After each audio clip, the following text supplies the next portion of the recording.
Antes de mais nada, nós gostaríamos de dizer, quem está conosco é o doutor Sérgio Felipe, que nós tivemos grandes encontros em São Paulo, com uns estudos muito interessantes, e ele tem nos trazido coisas além das possibilidades existentes, principalmente sobre a glândula pineal.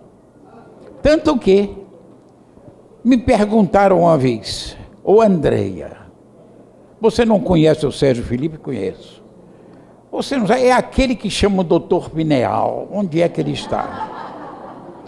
Eu digo, não, ele viceja em São Paulo, num trabalho muito interessante, trabalho bem, vamos dizer assim, aberto, universitário, de busca.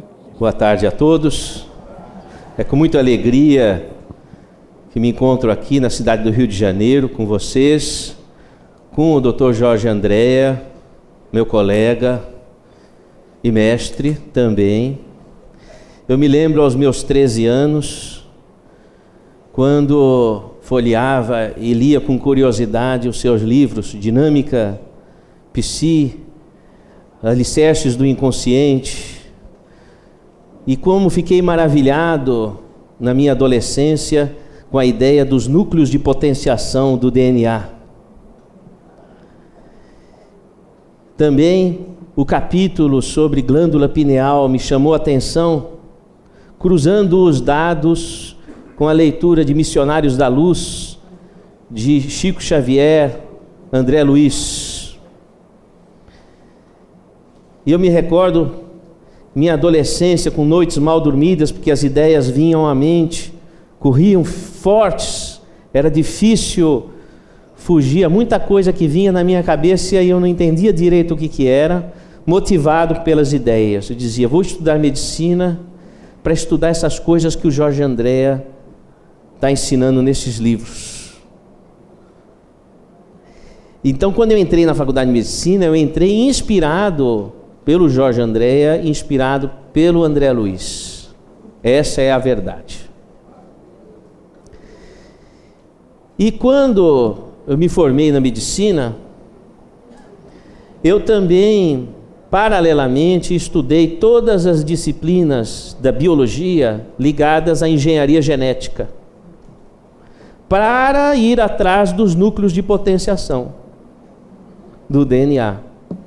Inclusive eu passava as minhas férias aqui no Rio de Janeiro, entre o Instituto Manguinhos e a Universidade Federal do Rio de Janeiro, onde fazia clonagens antes que se falasse publicamente dessas coisas. Me lembro até que aqui nos laboratórios da UFRJ, em conjunto com a USP, eu participei das primeiras experiências de clonagem de engenharia genética. Me lembro que foi feito um vírus com um gene de uma mosca, que eu chamava de virosca.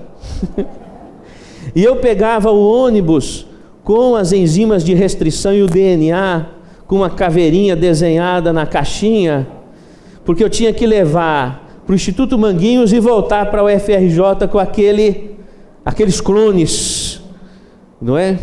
Atrás dos núcleos de potenciação que o Jorge Andréa falava nos seus livros. Durante o meu curso de medicina, nós fundamos o Núcleo de Estudos de Espiritismo da Universidade de São Paulo, para trazer um pouco das ideias de espiritualidade para a medicina. Primeiro núcleo que montei na Faculdade de Medicina, pedindo licença à diretoria da FMUSP, me deram uma resposta que me deixou muito feliz. Disseram, aqui na faculdade jamais, só se for no porão. Eu achei boa a ideia. Afinal é no porão que estão os alicerces. E fui ao porão.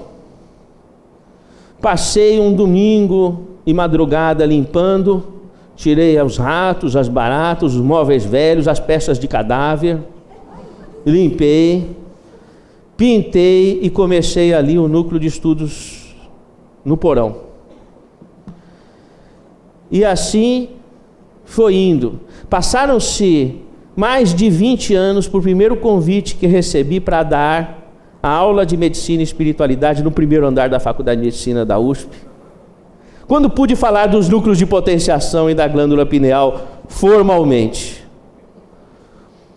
Mas também, no Instituto de Física da Universidade de São Paulo, abri com o professor Elcio Abdala um projeto Teoria de Campo do DNA, que vocês ainda vão ter acesso pela internet futuramente. Esse projeto Teoria de Campo do DNA foi a primeira vez que eu coloquei os núcleos de potenciação para serem pesquisados formalmente dentro da universidade, Teoria de Campo do DNA. Formamos o projeto, eu e o professor Elcio Abdala, chefe do Departamento de Física e Matemática da USP, e apresentamos para a FAPESP, Fundação de Amparo à Pesquisa do Estado de São Paulo. E me responderam que o projeto era por demais pretensioso e negaram as verbas. E eu pus na gaveta o projeto. Mas ontem já me reuni novamente com a chefia do departamento dizendo, passado muitos anos, ontem reuni dizendo, quero retomar o projeto, e foi aceito a retomada do projeto, para estudar os núcleos de potenciação do DNA. Afinal de contas, desde quando o professor Jorge Andréa falou dos núcleos de potenciação, que é a energia de comando da genética, do gene, até hoje, houve uma mudança na ciência, na genética. Antes se pensava que era o gene que comandava o corpo. Depois se descobriu que o gene precisa de uma ordem de comando superior para ele funcionar, senão ele não funciona. Então hoje se sabe que o comando da célula é epigenético, quer dizer, é superior à célula. Não se sabe de onde vem o comando. Ninguém sabe. Procuraram ao microscópio localizar, não acharam. Devem estar nos núcleos de potenciação do DNA. E nós estamos indo atrás disso. Quero crer que em cerca de uma década chegaremos, com a ajuda do professor Jorge Andréa, lógico. Então, também o assunto glândula pineal, que o Dr. Jorge Andréa reforça nos seus livros, e corroborando, portanto, a afirmativa de André Luiz em Chico Xavier, dizendo é a glândula da vida mental, nós colocamos ao microscópio. Depois vamos mostrar algumas imagens. E observamos que a pineal tem uma estrutura toda apropriada para captação magnética. Então, de repente, nós temos uma antena no cérebro que reage no cérebro. Então a nossa mente reage em rede. Ninguém pensa ou sente sozinho. Nós estabelecemos a sintonia. Como você liga o número no telefone celular, conecta. E então, a nossa mente vai além dos nossos pensamentos e das nossas emoções. Tudo que sentimos e pensamos traz consequências em rede e reage sobre nós, para o bem ou para o mal, nos dando a realidade da importância da nossa intenção. É a nossa intenção no amor ou na mágoa, na paz ou no melindre, que determina a nossa sintonia e as trilhas de nosso destino. E toda essa rede magnética encontra uma caixa de ressonância no nosso cérebro, no meio do cérebro, que é a glândula pineal. E de lá vai para as áreas do cérebro. Se a pineal captar uma energia que veio da psicosfera e essa energia reagir no sistema límbico, que é uma área no cérebro, a pessoa tem alterações emocionais. Ela chora e não sabe por que chora. Ela está triste e não sabe por quê. Se reage no hipotálamo, altera a tireoide, altera a suprarrenal, altera os ovários. Reage no organismo, porque é no hipotálamo que há o comando. Reage no sistema nervoso autônomo. O médico vai pesquisar, não encontra uma lógica para aquela hipertensão, para aquela diabetes, para aquele câncer, para aquele distúrbio de tireoide. Onde é que está? De onde veio isso? Falta uma chave. Veio por reagir, a alma reage sobre o corpo, com todas as suas conexões. E o cérebro apresenta estrutura para captar tudo isso por vias magnéticas. É a pineal que você tem no meio do seu cérebro. Se a pineal capta aquela sintonia e vai para o lobo frontal, a pessoa tem uma ideia brilhante, ou uma ideia pessimista, uma ideia negativa, a desestruturar a circulação do lobo frontal. Então, quando nós vamos estudar os problemas cerebrovasculares, as doenças de Alzheimer, quando nós vamos estudar as doenças emocionais, os estados de humor, quando nós vamos estudar as reações das diversas doenças, dos hormônios, do território autoimune, do sistema nervoso autônomo, que a medicina encontra dificuldades de entender, estudando no laboratório e na química, todas aquelas reações, e a pergunta, de onde vem? Existe uma outra fonte, que vem do espírito e suas conexões, que reagem ali, naquele ponto, e se distribuem no cérebro.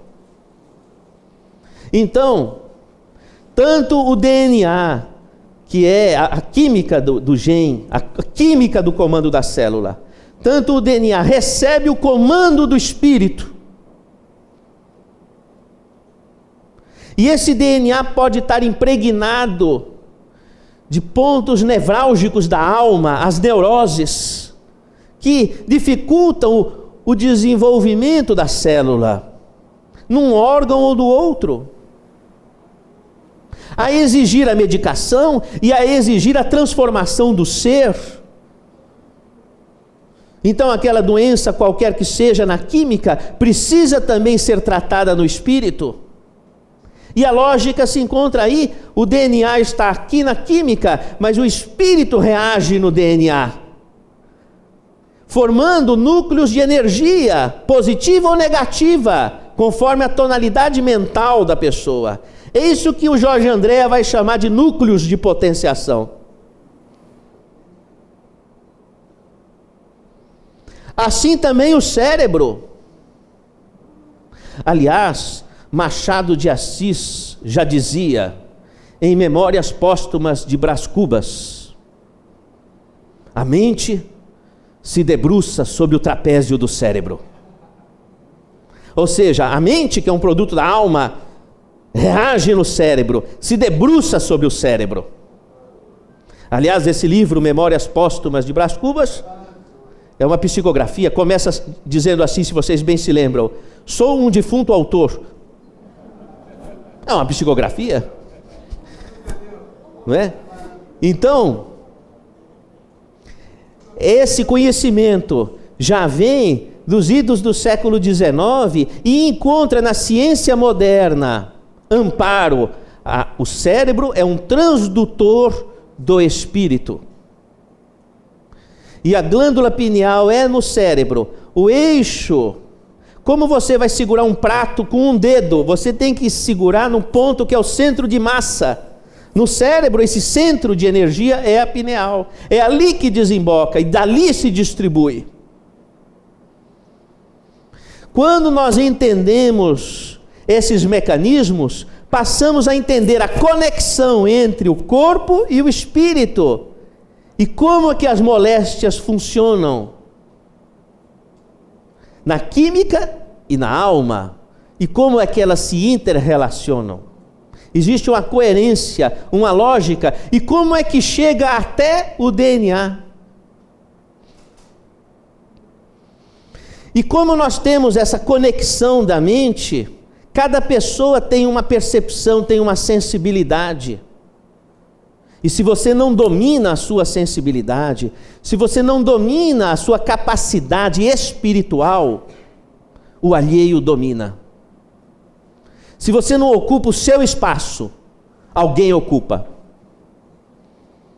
Então, ter domínio sobre esse território espiritual, pela força da sua fé, pela força da bondade, do perdão,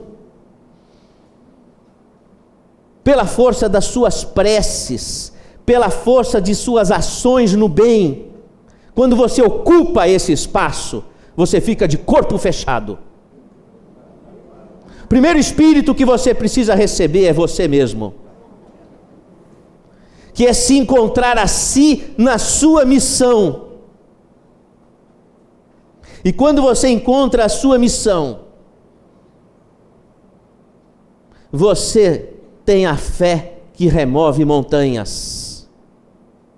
Porque se você estiver caminhando cansado, com as pernas doloridas, e você chega no final, tem um rio caudaloso e gelado, e você senta numa pedra e chora.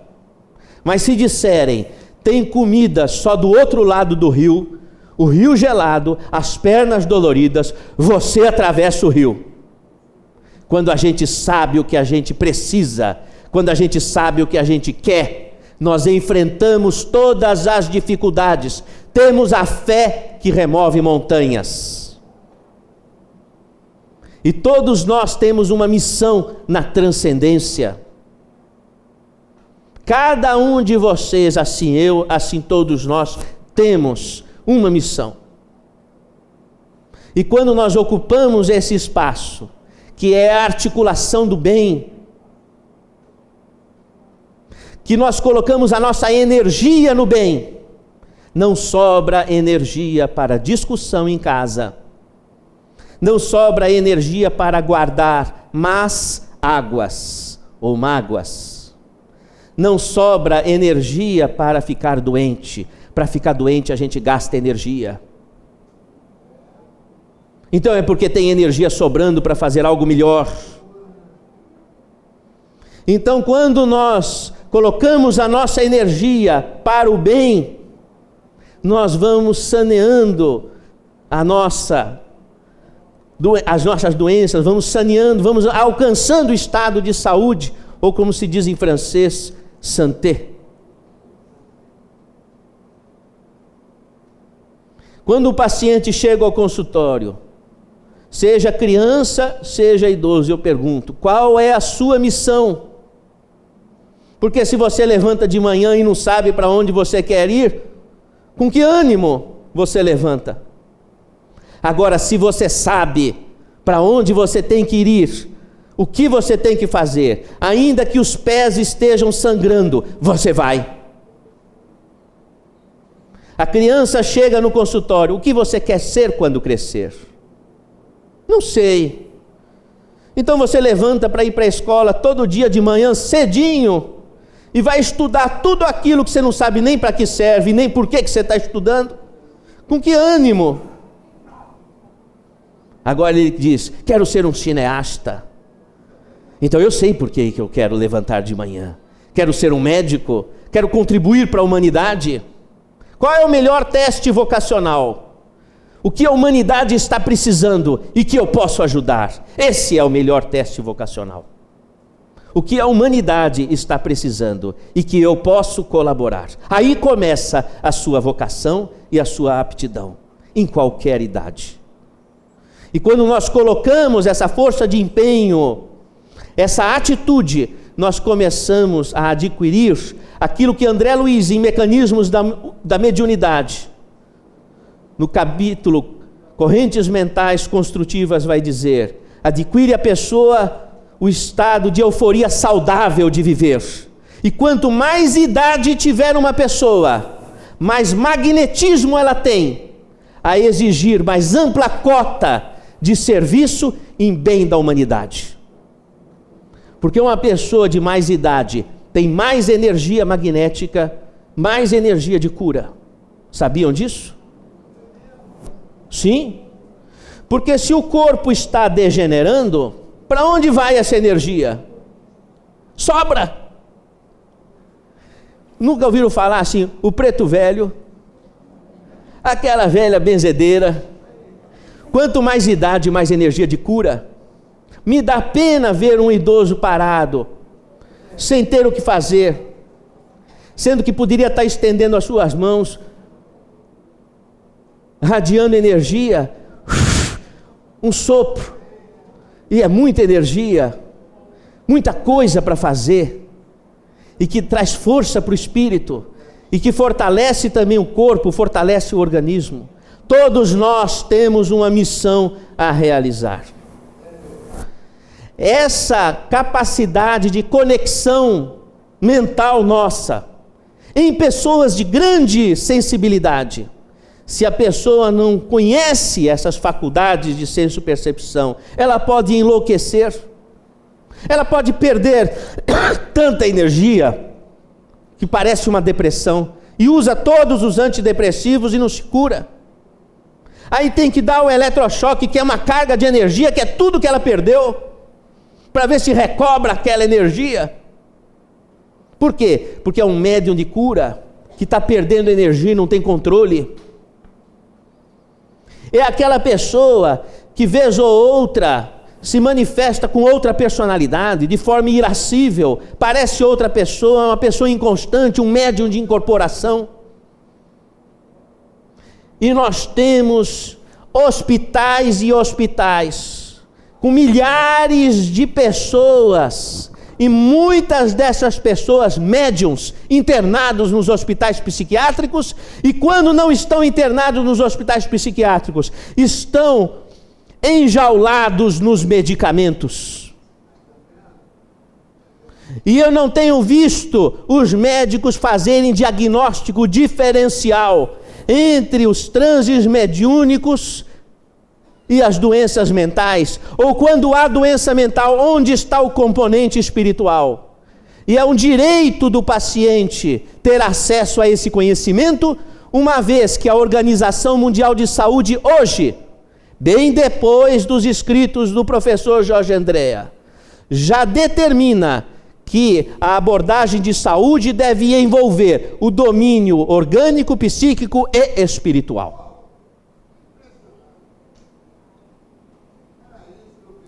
Então, nós temos hoje um suicídio a cada 10 minutos. Meus irmãos e minhas irmãs, um suicídio a cada 10 minutos.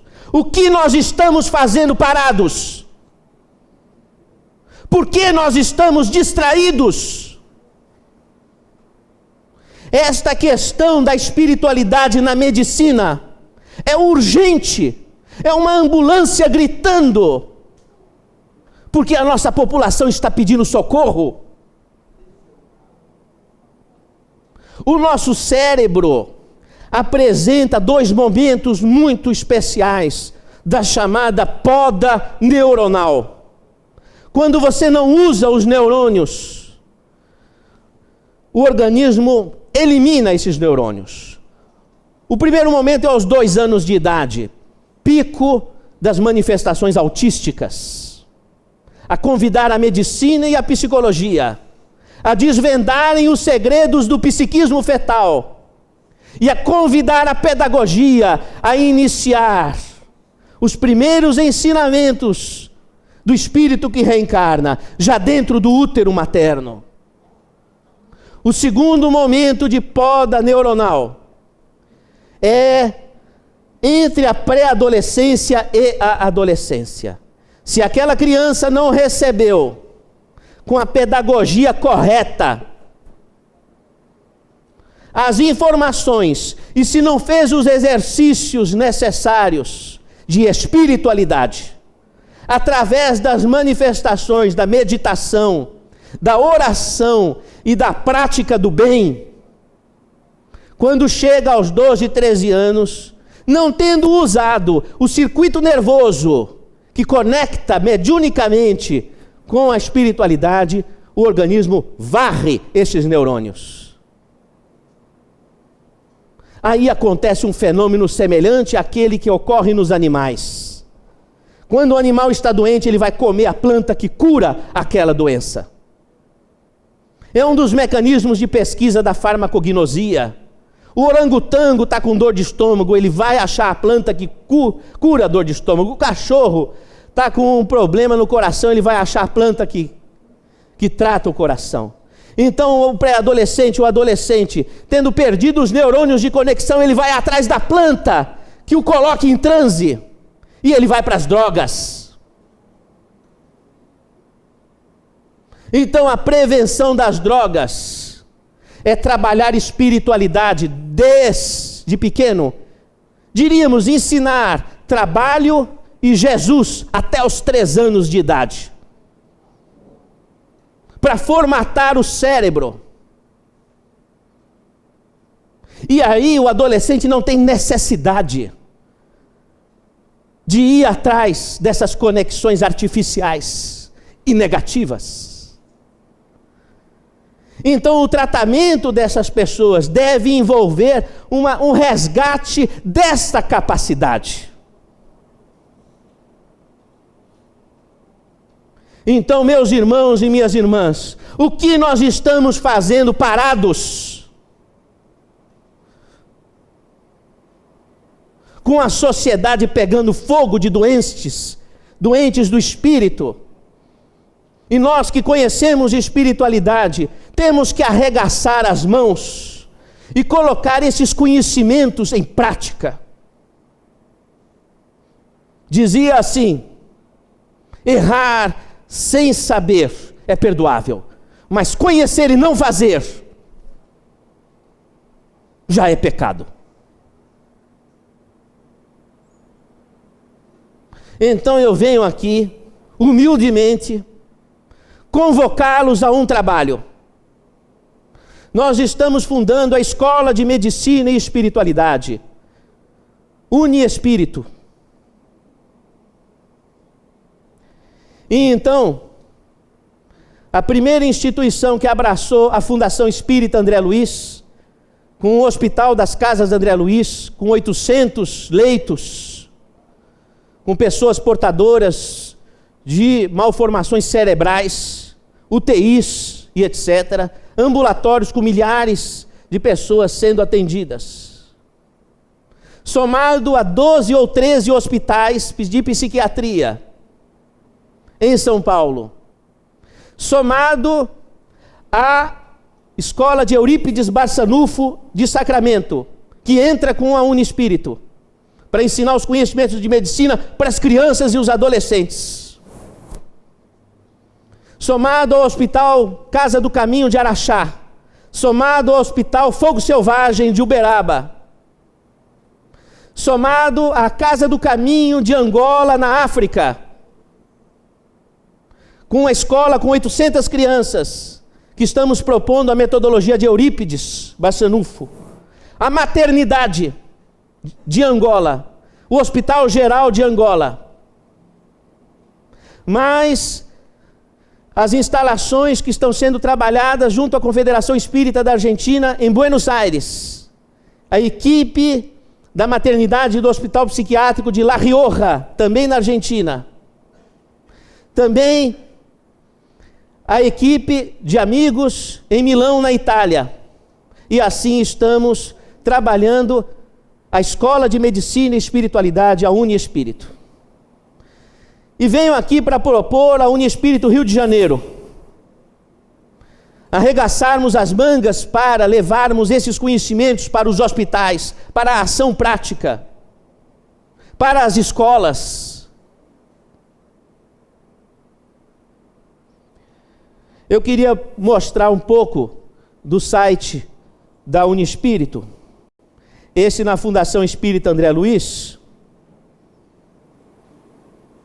Depois vocês entrem no site, vasculhem, entrem no site das Casas André Luiz para vocês saberem.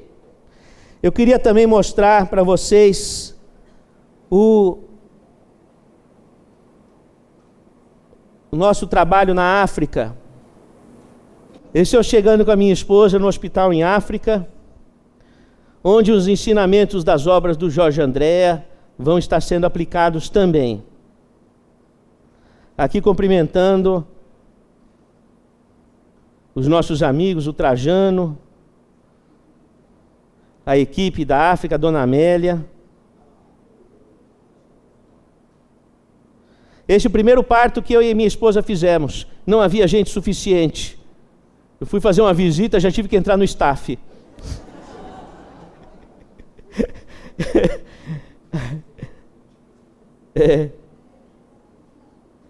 Olha lá. Eu estava um pouco assustado, porque não foi o primeiro. Havia outros. Esse eu estou meio sem saber para que lado eu olho, a gestante do quarto ou a gestante do outro. Quero até o final do ano ajudar a melhorar essa maternidade. Porque não há nem água encanada. O país veio da guerra. É a guerra. Aí os recursos, aí minha cara de, meu Deus, o pessoalzinho trabalhando, e assim os doentinhos. Ali tem muita malária, doença do sono, tuberculose, lepra, febre tifoide, cólera. Eu tomei bastante vacina para ir para a África. Depois eu descobri que eram as mesmas que tinha que tomar para ficar no Brasil.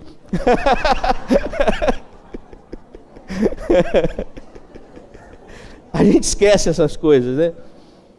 Então, veja, lá no Hospital do Sono, daquela mosca de CTC, a criança recebendo um antibiótico e tudo, mas com aquela letargia, não é? Então, conversando com a equipe, eu dizia, não adianta só dar o antibiótico, o cérebro precisa do estímulo da pessoa, a esperança ativa o cérebro. E os médicos olhavam, puxa, é verdade. Então, são as forças do Espírito para ver se aquela doença que é incurável se reage. Porque se somar o antibiótico com a esperança, dizer para o paciente, faça uma prece, reavive a esperança, então o cérebro começa a reagir. É o coping. São as forças do Espírito. Os núcleos de potenciação do DNA vão gerando recurso. Então veja como é importante. Pois a Joana, que é uma menina que eu estava acompanhando ali, ela já abriu os olhos e já sorriu. E parecia que estava morta. E os médicos olharam, colegas meus, falaram, pois é verdade isso. Porque quanto mais ela sorri e alimentar a esperança, mais esperança ela tem de vencer o tripanossoma africano. Então veja quanta aplicação tem tudo isso que o professor Jorge André escreveu nos seus livros. Esse sou eu e meu filho.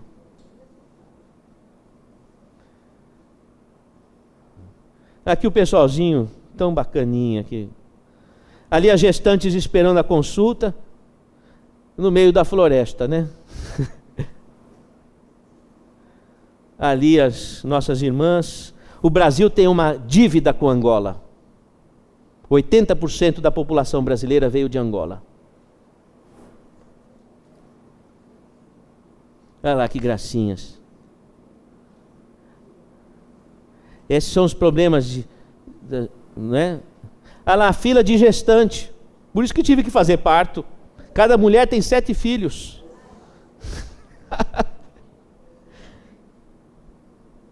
Olha lá, o pré-natal é em dupla, tá vendo? A Amélia, que é uma lutadora lá naquelas terras. Ali. O meu filho, a minha esposa. Aqui procurando olhar na farmácia os poucos remédios que tinha, porque era tanta dor, muitas moças no parto. Qual é que é o remédio que alivia a dor? Precisamos equipar essas farmácias. Aqui são estudantes de enfermagem. Olha lá. praticamente adolescentes, prontos para receber o conhecimento de medicina e espiritualidade, prontos. Imaginou que maravilha?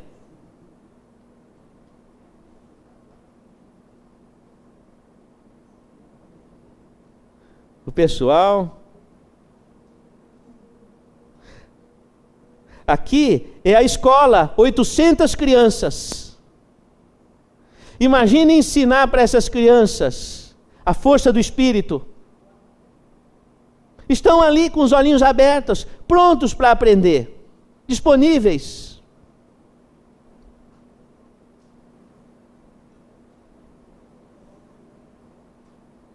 A escolinha de crianças, ali que gracinhas. Prontos para receber o conhecimento, para montar uma sociedade pacífica depois de tanta guerra. Olha lá, que gracinhas. 800 famílias ali. Isso só de uma das unidades da Escola de Medicina e Espiritualidade. Só uma das unidades. No Brasil, na Casa André Luiz tem 2.500 funcionários, 2.000 mulheres que são enfermeiras, cuidando de 600 pacientes. E são mulheres que vivem naquela região pobre ali de São Paulo, abertas para receberem um conhecimento, e que tem a escolinha de seus filhos ali mesmo no local, isso em São Paulo.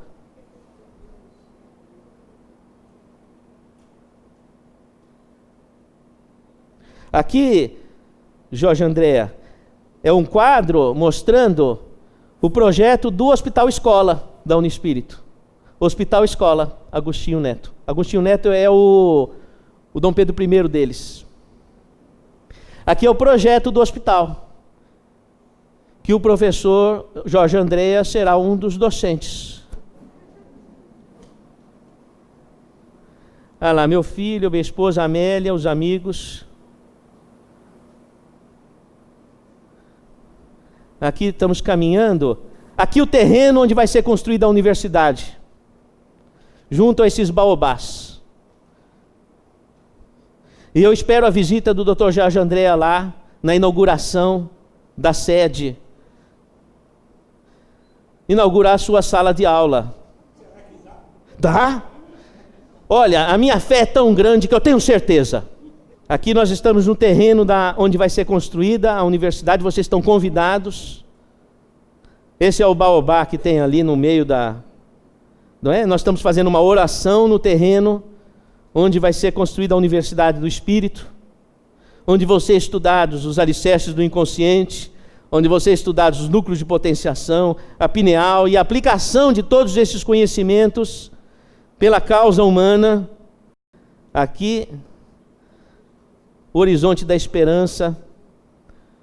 Então, nós estamos também fazendo parceria com a Escola Eurípides Barçanufo, com o Hospital Casa do Caminho, o Hospital do Fogo Selvagem, para levar o conhecimento, os livros do Jorge Andréa, para formar os médicos.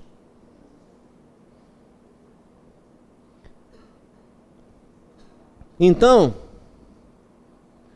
antes de começar o nosso trabalho, eu gostaria de diplomar o Dr. Jorge Andréa. O Dr. Jorge Andréa poderia vir aqui à frente. Caro Dr. Jorge Andréa, quando eu tinha meus 13 anos, minha mãe me deu os seus livros para eu estudar.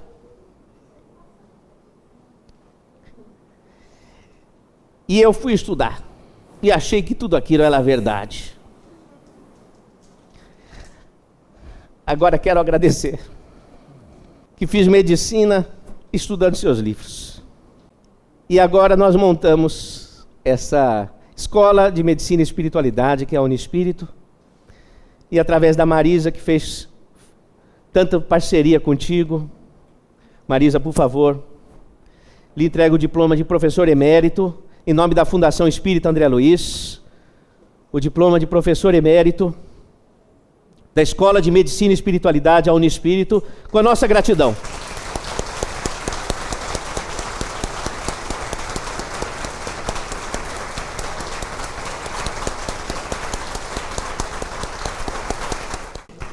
Luz. Sem palavras. Uma vez diplomado, convoco o professor ao trabalho.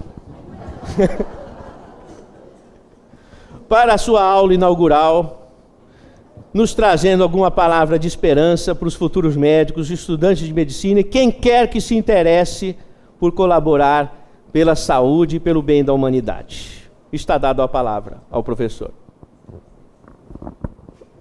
Meu caro Sérgio, estamos aqui pelo que vimos hoje, neste reencontro maravilhoso, um verdadeiro pulsar cardíaco, pelos conhecimentos que você trouxe, por tudo aquilo que de uma forma ou de outra nós fizemos. E estou certo nesse agradecimento que não é só pessoal, você sabe disso, é do Instituto de Cultura Espírita do Brasil, ao lado do Uni Espírito, para que nós possamos, com os nossos passos, melhorar os núcleos em potenciação do nosso inconsciente, para que eles, a pouco e pouco, vão perdendo as negatividades e luarizando o nosso espírito. E a sua chegada aqui nos deu uma das grandes maravilhas que você não pode nem imaginar deste reencontro. Porque eu me lembro de São Paulo, os debates, o final, digamos assim, do Mednesp de 92, onde você mostrou os seus impulsos. E tendo uma pessoa como você nesta posição, o nosso agradecimento transcende as possibilidades de dizer não só muito obrigado, mas muito mais do que isso. Cresce as essências da alma do indivíduo. De maneira que, nesse agradecimento, nesse dia maravilhoso que você tem proporcionado para nós, eu passo a sua palavra, a palavra, para que você complete o que vem falando, porque está uma palavra maravilhosa. Porque a sua palavra vem do coração, vem do fundo da alma. E última palavra, em último caso, vem dos núcleos em potenciação do espírito.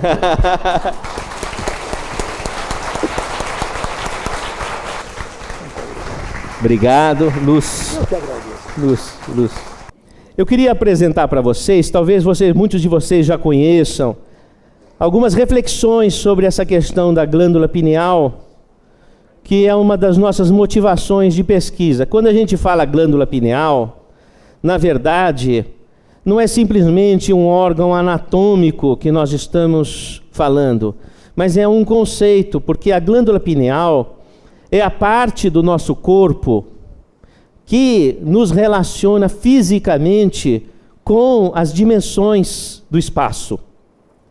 Por exemplo, a glândula pineal é responsável por todo o controle do tempo no nosso organismo, sabidamente pela ciência convencional.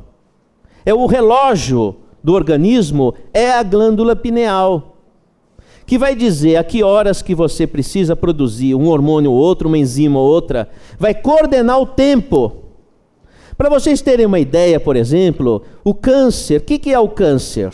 É quando as células, um conjunto de células, saiu do ritmo das demais.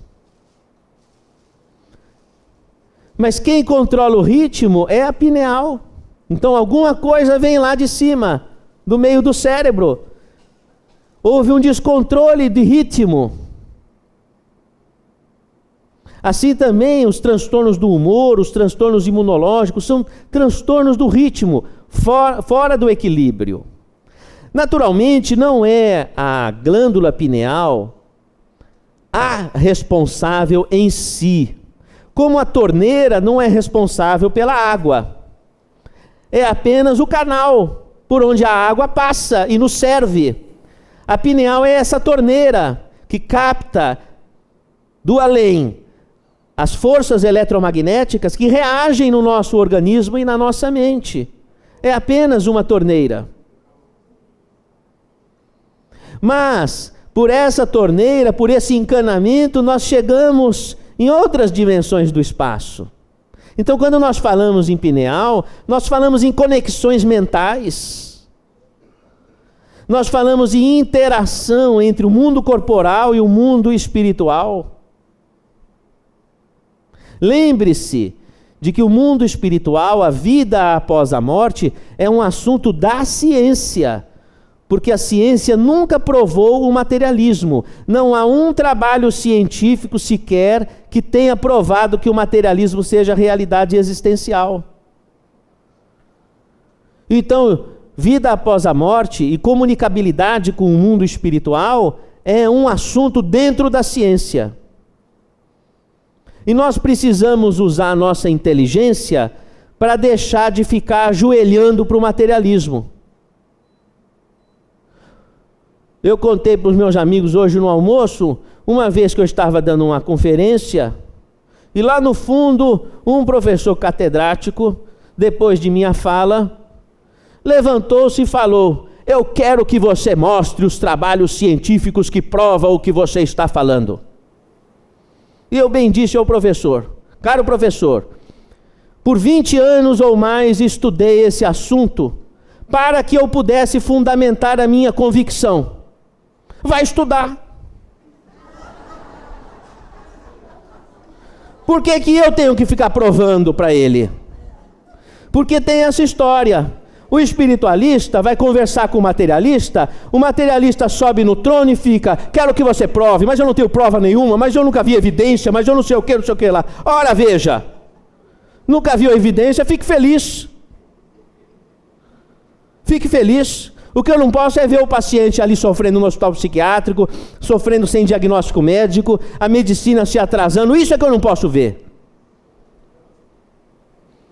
E tem que tomar também muito cuidado com a seguinte questão: ciência é muito bom, mas eu não quero ficar provando aquilo que a minha bisavó já sabia. Então a minha bisavó já sabia que existia vida após a morte, que se comunica um lado com o outro. Eu já parto dali para frente, para ver se resolve o problema do paciente. Que eu não quero ficar gastando tempo para provar para o materialista que o espírito existe, para depois ele dizer que as provas não foram suficientes e que ele quer mais. E eu deixo de atender meu paciente, de aliviar o sofrimento, porque o melhor catedrático para dizer se o seu conhecimento é verdadeiro é o paciente sorrindo dizendo que melhorou, é a criança sorrindo dizendo que aprendeu. Esse é o melhor diploma catedrático. Então essa escola, ela não vem fazer uma ciência para Hollywood. Ela vem fazer uma ciência para o bem das pessoas e a transformação do bem das pessoas e da comunidade. A comprovação da verdade se dá pelo resultado.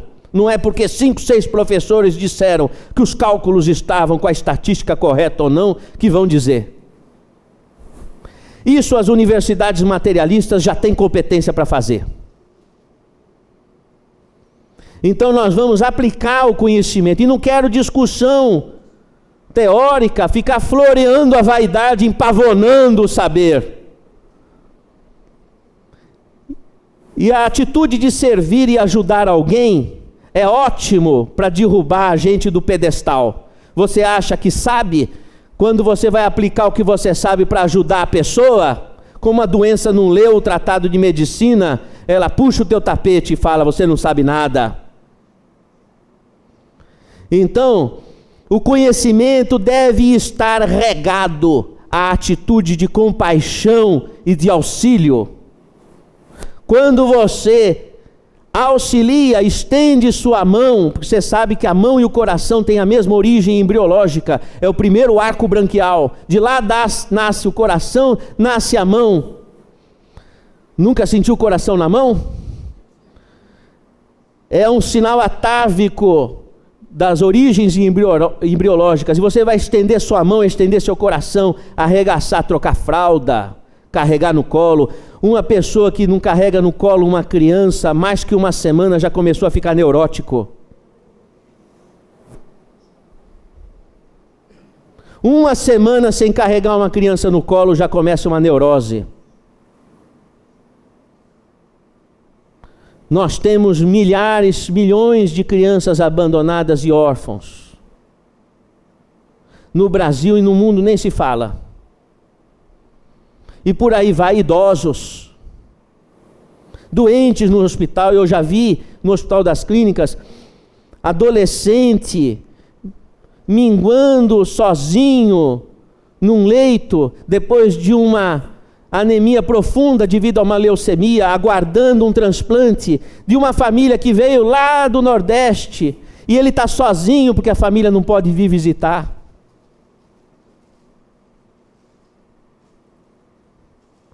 Então nós não podemos estar inertes. O conhecimento, ele deve estar construído em cima da ação. Como você vai ficar brigando com a sua mulher? Como é que você vai ficar brigando com o seu esposo? Como é que vocês vão ficar brigando, perdendo tempo de realizar o que é importante? Quando a gente se melindra e se magoa, meus irmãos e minhas irmãs, quando nós nos melindramos e nos magoamos, é porque falta trabalho para o Senhor. Para de acusar o outro. E pensa o que o Senhor espera de mim e que eu não estou fazendo.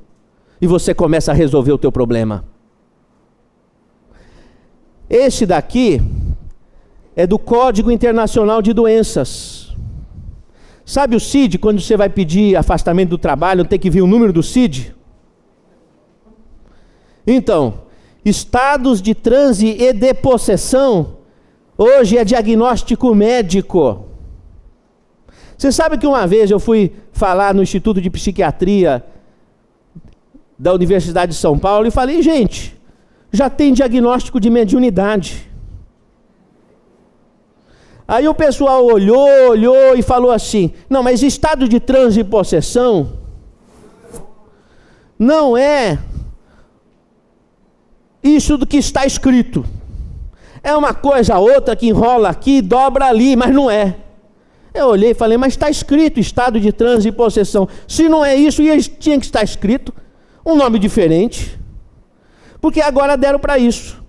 Tem um diagnóstico no Código Internacional de Doenças e diz que isso daí não é o que é. E eu não entendo. Não entendo.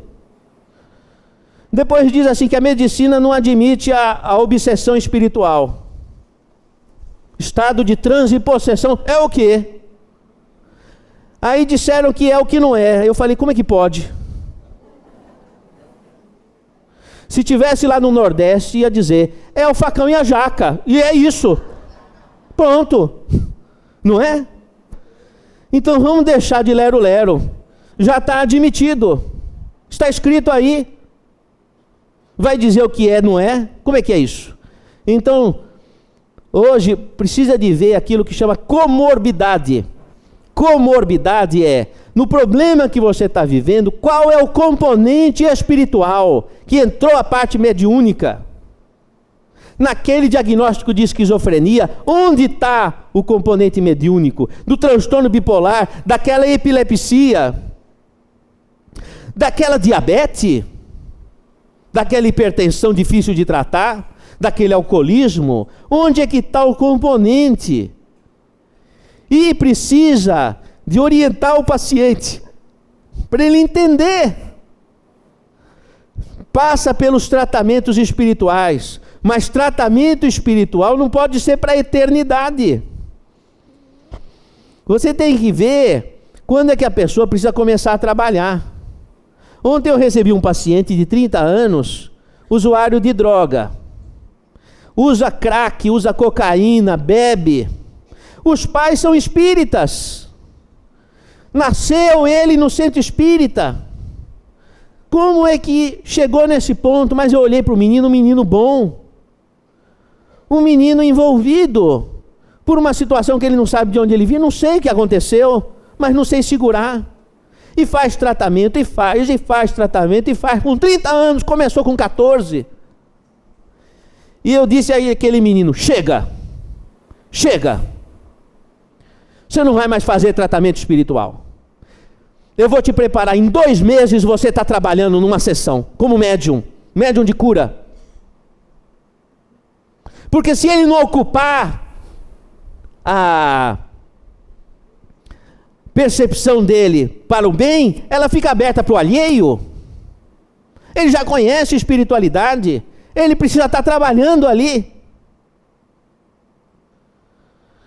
E há muitos casos assim. Eu tenho um rapaz que é muçulmano. E ele caía na rua, se contorcia, isso é uma possessão. Vai fazer tratamento espiritual na sala de tratamento, se contorcia, desobsessão, os espíritos apareciam, tudo.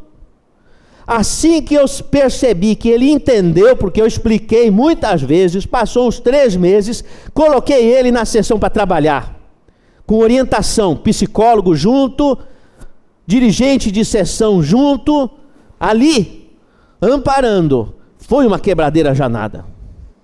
Chegou a tirar o ombro do braço, tamanha violência.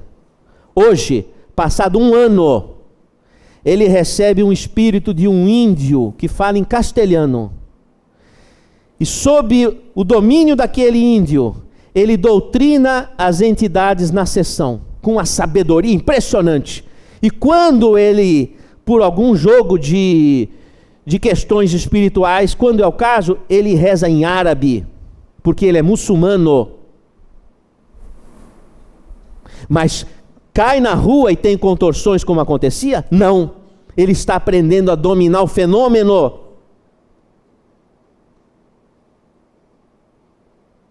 E nunca tinha ouvido falar de espiritismo. Foi com o conhecimento do islamismo que nós chegamos ali. Está escrito, o espiritismo está presente em todas as religiões, em todas as culturas. Se nós formos buscar, nós vamos encontrar. E você vai trabalhar de acordo com o conhecimento que a pessoa tem naquela direção.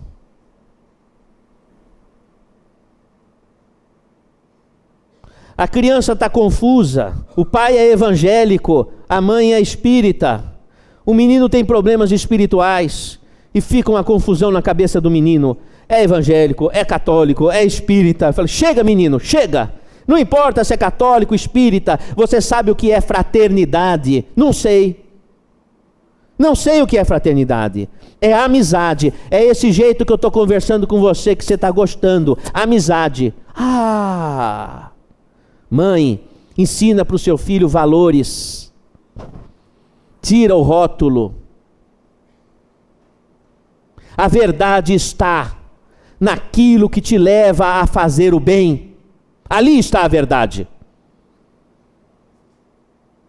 A verdade está naquilo que te leva a fazer o bem. E nós temos que respeitar o estágio de cada pessoa. A nossa missão é oferecer o conhecimento para que cada um possa pegar a sua porção, fundamentar a sua verdade para fazer o bem. Essa é a referência.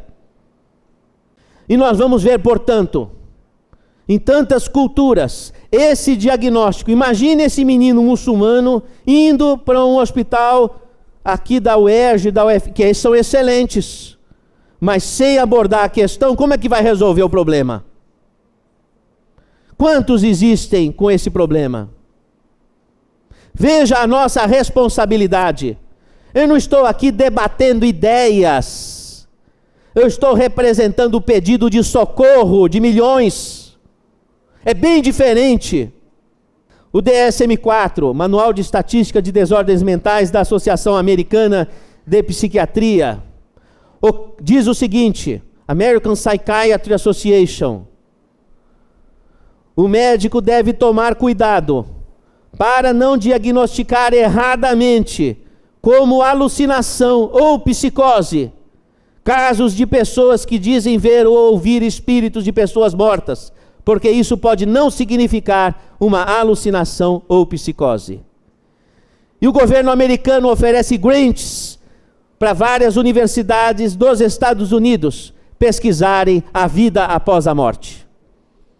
Notavelmente, nós temos a Universidade de Virgínia, do então Dr. Ian Stevenson, pesquisando vida após a morte a partir dos estudos da reencarnação,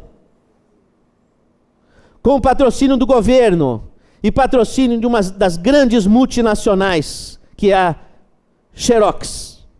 A Xerox é uma das grandes investidoras de pesquisa em vida após a morte. Também nós vamos encontrar com grants do governo americano, Universidade do Arizona, Laboratório de Pesquisa de Vida após a Morte, do Dr. Gary Schwartz, com o qual estivemos em Washington conversando, com inúmeros trabalhos publicados. Hoje existe mais publicação científica sobre espiritualidade e medicina do que os efeitos do exercício físico na saúde. Pronto, chegamos. Eila, você tem uma dessa no meio da sua cabeça. É bom a gente saber o que tem dentro da cabeça. É uma glândula pineal. Essa parece um caroço de azeitona. É pequena, mas tão pequena. Mas hoje tudo que é pequeno é melhor. O chip, é o celular e etc. Outra, essa é diferente, é gordinha, pequena. Cada uma tem de um jeito. Uma pessoa falou assim para mim uma vez, bela vantagem. Também uma pessoa tem um nariz diferente de outro. Mas o nariz é para ser diferente, porque a função do rosto é marcar as diferenças de expressão individual. Mas um órgão tão antigo do ponto de vista filogenético deve ter a anatomia parecida. Quando você tem uma estrutura no organismo que já terminou a evolução, então você tem uma semelhança muito grande entre uma pessoa e outra. Agora, quando o órgão ainda não terminou a evolução, existem variações muito grandes entre uma pessoa e outra. Esse é o conhecimento da anatomia. Cortando ao meio a pineal, nós vamos encontrar esses crocantes. Você está vendo um crocante? São pequenas bolinhas de cristal. Se você achava que não tinha bola de cristal na cabeça, tem. Aí, a bolinha de cristal, ela está envolvida por um tecido conjuntivo. Aí várias delas aninhadas, já foi retirado o tecido conjuntivo. Aninhadas, fraturando uma bolinha de cristal. Ela apresenta lamelas concêntricas, que indicam a idade da pessoa. Por exemplo, fazendo um raio-x de um cristal de uma pessoa jovem, ela apresenta lamelas concêntricas. Essa é uma pessoa cerca de 20 anos de idade, tem um cristal desse jeito. Já, por exemplo, o professor Jorge Andréa vai apresentar tantas camadas e finas que elas se acavalam e o cristal fica mais diferente. Fica diferente. A pessoa, quando aumenta a idade, muda a mediunidade. Vai ficando mais mediunidade de desdobramento. E o médium de desdobramento é aquele que sai fora do corpo. E ele exala energia de cura, energia magnética. Por exemplo, o Chico Xavier, quando ele começou a ficar mais de idade, ele não recebia mais o espírito. Ele saía do corpo e entrava em contato e escrevia o que era ditado para ele. Diferente. A mediunidade vai se tornando de desdobramento até o desdobramento final, o que é natural. Aqui uma moça que tinha depressão, pessoa que tem dominância do fenômeno de desdobramento, quando você faz a tomografia, não aparece cristal. Essa tomografia, cadê o cristal? Não está, porque não tem muito pouco. Quando a pessoa tem muito pouco desse cristal, o fenômeno de transe é de desdobramento, sai fora do corpo. Cada hora e meia, a pessoa fica meio no mundo da lua. Você está conversando com ela, ela está. Então, quando desdobra, sai energia. A pessoa se sente bem perto dela, mas ela fica desgastada. E aí dá uma... Primeiro, aquele ectoplasma que sai, a pessoa fica muito perceptiva, sente o que o outro sente, sente o ambiente. Às vezes tem receio de ficar no meio de muita gente. Tem medos que não sabe explicar. Depois a energia acaba e dá um shutdown, uma queda, ela sente como fosse uma depressão. Porque acabou a energia. Aí ela vai no médico, o médico vai dar um antidepressivo. Tá certo, tem que dar. Alguma coisa tem que ajudar. Biopsico, sócio espiritual. O bio tem que trabalhar. Mas ela fez essa lista para mim com as letras dela, alguns remédios estão escritos certos, outros errados. Chegou no consultório assim, doutor, é o seguinte, eu já tomei fluoxetina, Prozac, o Efex, o Rivotril, o Wellbutrin, a Ritalina, o Lítio, o Pondero, o Zoloft, o Pamelor, o Anafranil, o Cipramil, o Triptanol, o Diomil, o Cymbalta, Lamictal. A sugestão final foi eletrochoque. Quando o paciente chega no suprassumo do bagaço da laranja, aí ele vai lá no consultório. Aí, o que acontece? Quando a pessoa tem desdobramento, ela solta energia, essa energia que ela tem, aumenta a interação mental, ela fica quase que enlouquecida. O organismo se protege a pessoa puxando essa energia.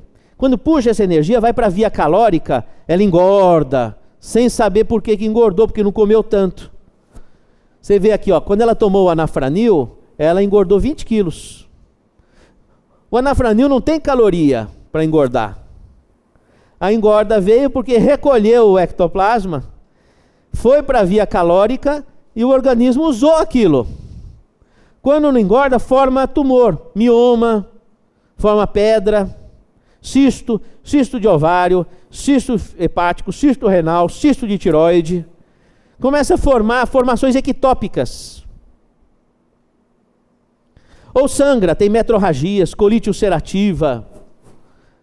Todo esse pessoal, na nossa hipótese de trabalho, apresenta uma dominância desse fenômeno de desdobramento, que são médiuns de cura. A pessoa dorme, tem bruxismo, tem tanta energia que os músculos ficam mordendo, ou as pernas ficam mexendo. Tem sonhos vivos, premonitórios às vezes.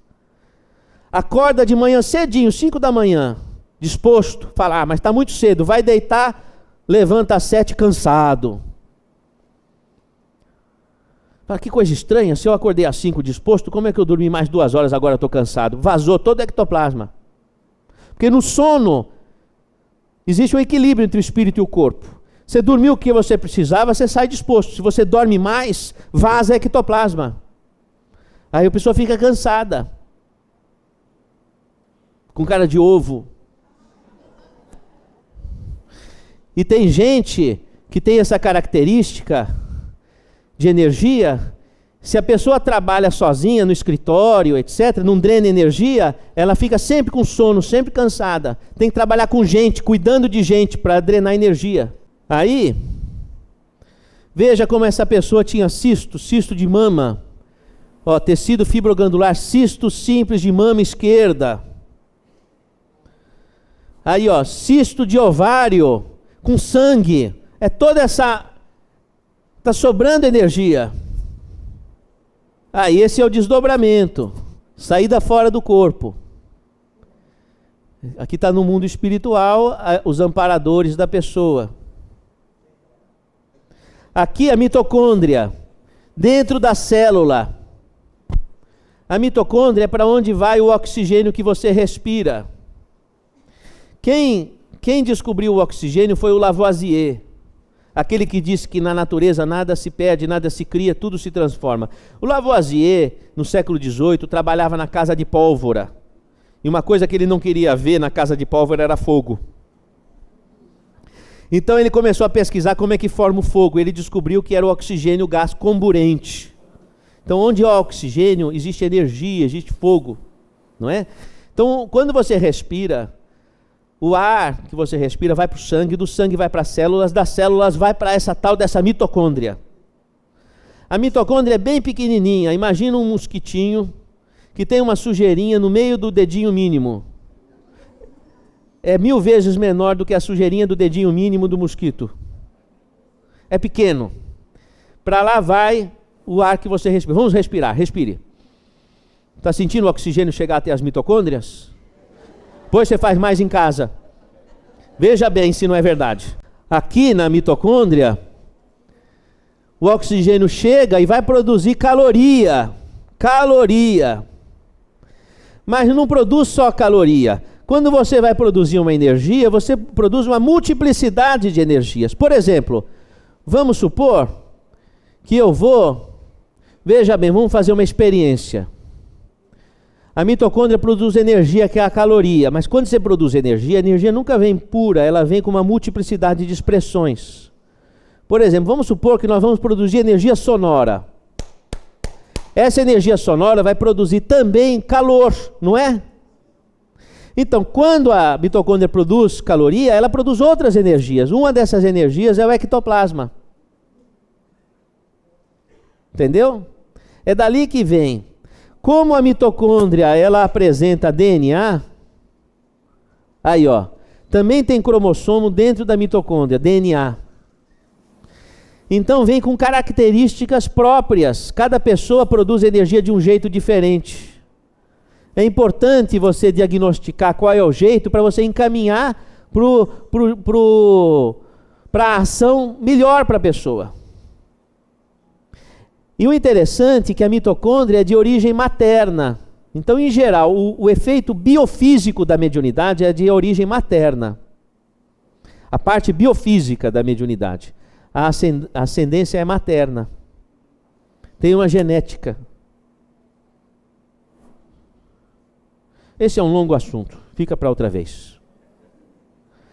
Aqui nós fizemos uma tomografia funcional num paciente que o pai dizia o seguinte: doutor, ele não é a mesma pessoa, parece outra, anda pela casa com um olhar diferente, parece outra pessoa, bate a porta, fica estranho. Nós fizemos uma tomografia nele e ele apresenta um aumento, tomografia funcional, ele apresenta um aumento do consumo de glicose na região do tálamo, que é onde se encontra a pineal. Ele está em transe, então aquela área fica muito ativa. Então veja que existem mecanismos com os exames para a gente detectar essas coisas. Então é interessante que eu mandei o paciente fazer exame no Hospital do Coração. Embora que seja da cabeça, mas você sabe que a gente tem um coração dentro da cabeça. Não sabe disso? Porque é o seguinte, a cabeça não funciona sem sangue. Entendeu? Então o cérebro não é só neurônio, precisa ter vasculatura sanguínea. Aliás, a gente fala tanto da cabeça, mas a pessoa se percebe no coração. Faça uma experiência em casa. Chegue na frente de um espelho e tente se localizar. Olhe bem no espelho, olhe nos olhos. E fale, eu. Mas faça sozinho, vocês não vão achar que você está viajando. Eu. Você vai fazer assim, não vai falar eu. Porque você não se reconhece na sua cabeça. Você se reconhece aqui. Pode fazer a experiência. Que você vai falar eu, com aquela força, você vai falar eu. Você não vai falar eu. É maluco isso. A gente não se acha na cabeça, a gente se acha aqui. Mas se você for no embrião, no comecinho, cerca de 15 a 20 dias, depois que virou os olhos, Depois da lua de mel, o coração ele fica aqui em cima, ele fica em cima, depois ele desce. Porque o cérebro, no começo, ele é como se fosse a pétala de uma flor, e no meio fica o coração.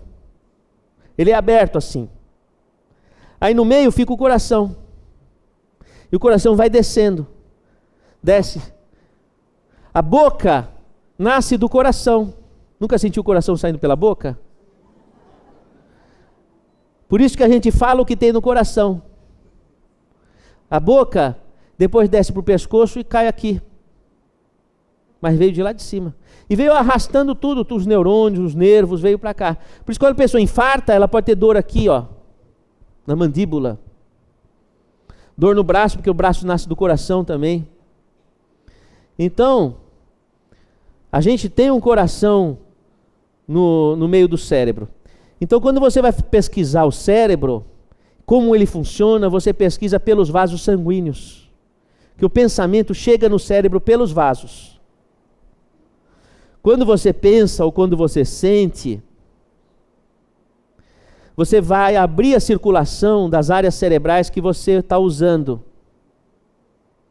Se você está lembrando de algo, então a circulação da área da memória aumenta. Fazendo uma brincadeira conceitual, uma pessoa que só faz fofoca, a área da fofoca no cérebro fica cheio de vaso sanguíneo. Chega a fazer músculo. A pessoa fica com uma capacidade incrível de cultivar a língua bífida.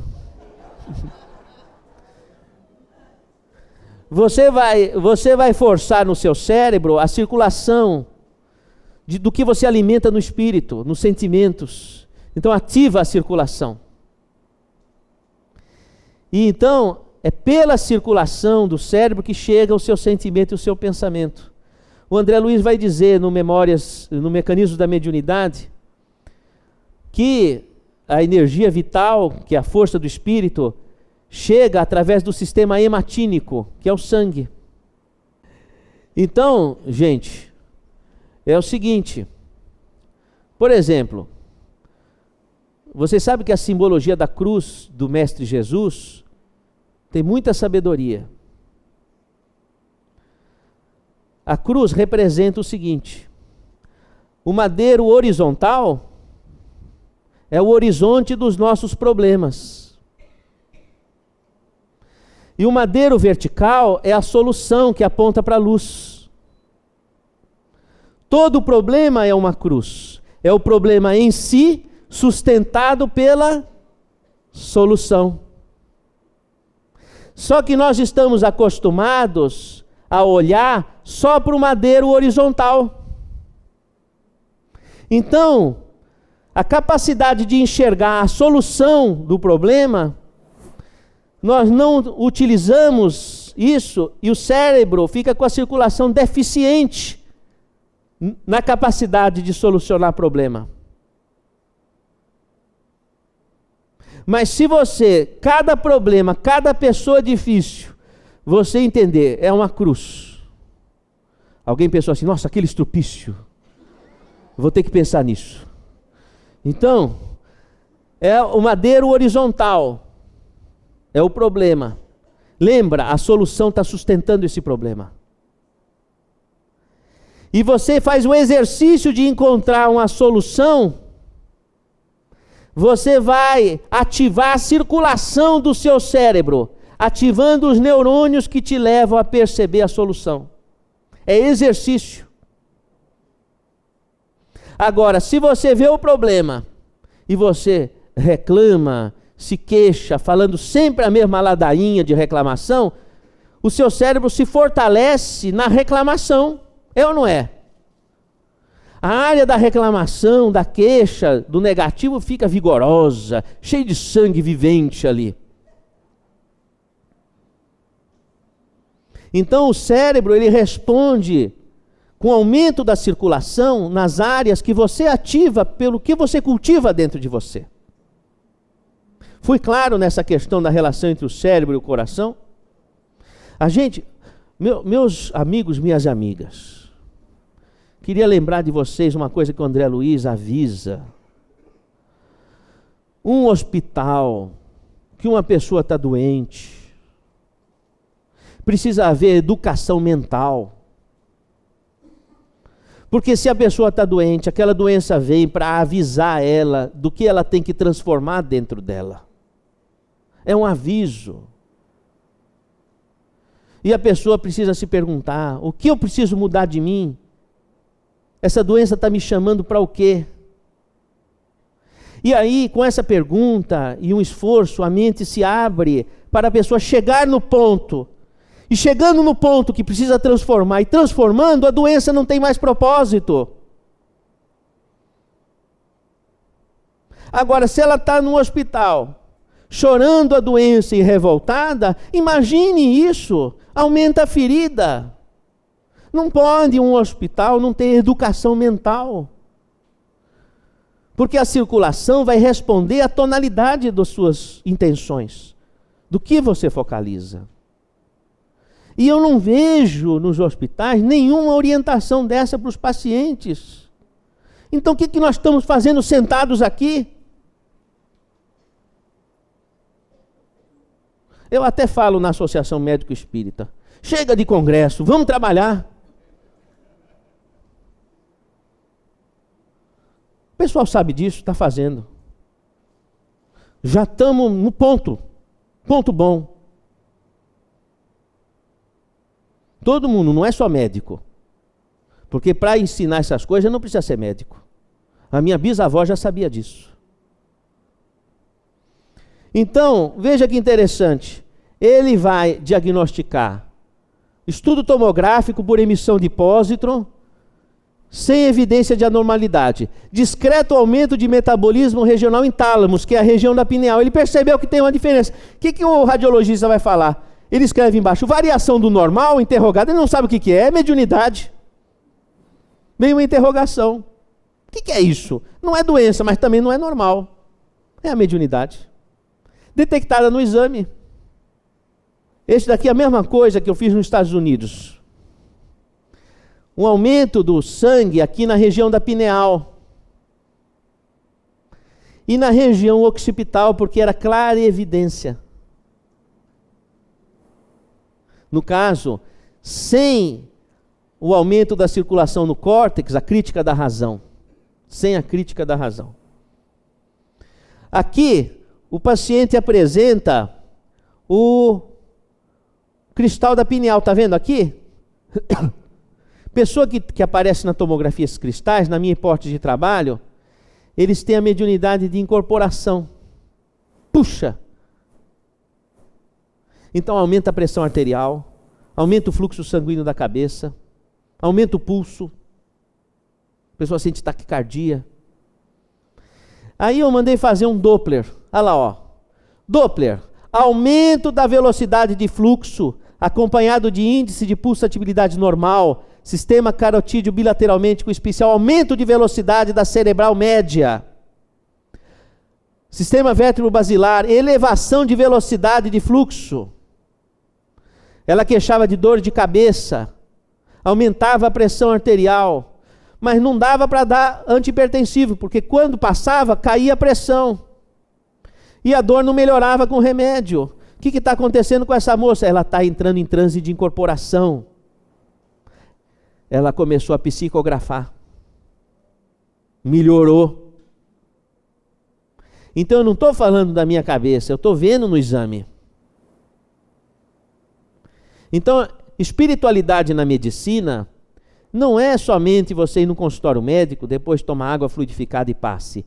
Existe um raciocínio para ser construído, para ser avaliado. O médico precisa saber desses assuntos para poder, em conjunto com o centro espírita, ou com a sinagoga, ou com a igreja, seja o que for, orientar.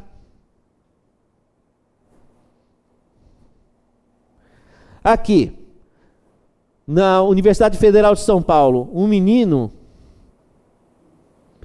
com os cristais, olha que interessante. Aqui, essa outra toma com menor qualidade, ele tinha o quê? Uns 16 anos, mais ou menos. Isso aconteceu, eu vou só contar para o professor Jorge Andréa. Aconteceu uma coisa curiosa comigo. Esse menino servia café na padaria. que eu tomava o cafezinho entre um paciente e outro para ativar o espírito de vitalidade, né? E naquela ocasião eu dava aula no Instituto do Coração, no INCOR. E eu dei uma aula explicando que não se forma o coração sem a força do espírito. E o professor Zerbini estava na UTI. Professor Zerbini mandou me chamar. Mas eu fui, eu não ganhava salário. Não tive medo de ser demitido. E ele chegou para mim e falou: ouvi falar de suas aulas. Eu falei: professor, onde há fumaça, há fogo. Se me chamaram para falar, falei. Eu gostei, ele falou. Eu gostei. Eu falei: professor, muito obrigado. E ele falou exatamente com essas palavras que eu vou falar para você. Eu tenho 2 aulas para dar. E você bem sabe que eu não vou sair daqui. Quero que você dê essas aulas para dizer o que você falou. Que não se forma o coração sem a força do Espírito. Eu dei as 2 últimas aulas do professor Zerbini, a pedido dele, para dizer que não se forma um coração sem a força do Espírito. E eu estava saindo, ele me chamou de novo: venha cá. E bateu no meu nariz assim, dizendo: ainda vou assistir uma de suas aulas. E eu estranhei. Se não ia sair dali, como é que ia ser isso? Aí, fui. Passou um período, eu estava dando aula, eu fiz um pequeno seminário, como esse daqui, dentro da universidade, na reitoria. Que eu já tinha saído do porão, lembra? Aí eu contratei um coffee break, coffee break quer dizer cafezinho com biscoito.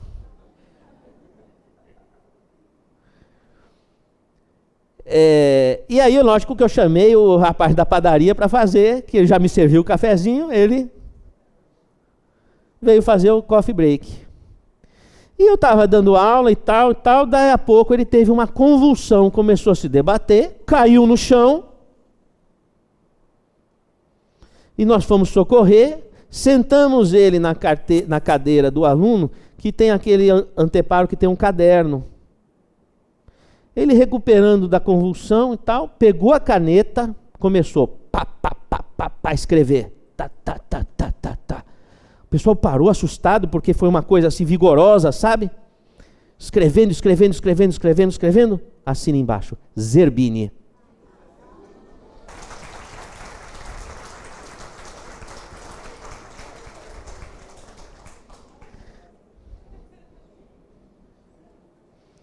Diria Gonçalves Dias: meninos, eu vi. Era esse rapaz. Ele começou a ter umas convulsões, foi internado no hospital. E eu sabia que era mediunidade, eu vi. Eu vi isso. Não foi só eu que eu vi, todos que estavam ali. Ele entrou no hospital, convulsão focal, paciente de 15 anos, convulsão focal, membro superior esquerdo, o membro da psicografia. Cefaleia importante. A dor de cabeça dá aumento da circulação. Lembra que eu falei? Eletroencefalograma. Sharp lento frontotemporal direito, que é o lobo oposto. Mas Sharp lento não é epilepsia. Que estranho. Foi internado no hospital, recebeu Idantal, Tegretol e tal. Carta para o especialista, que foi minha colega de turma, neurologista. O paciente teve quadro de pré-síncope com fenômeno mioclônico. A esclarecer, internado no hospital. Por favor, faça um screening desse paciente para diagnóstico diferencial, porque não era epilepsia, era uma coisa diferente. E como acontece com aqueles casos que viram o suprassumo do bagaço da laranja, vai lá para o consultório. E aí nós fechamos o diagnóstico e trabalhamos o caso com devida orientação. Foi esse caso. Esse menino está em transe, verdadeiramente em transe. Daqui a pouco ele vai começar a falar e já não é mais ele, é um professor de medicina conversando comigo. Um menino que era o servente da padaria com 16 anos de idade. Imagine essa convulsão num pronto-socorro qualquer, de qualquer hospital aqui. Quem ia ser esse rapaz? Quem que ia ser esse rapaz? Quantos tem acontecendo aí nos hospitais? Quantos?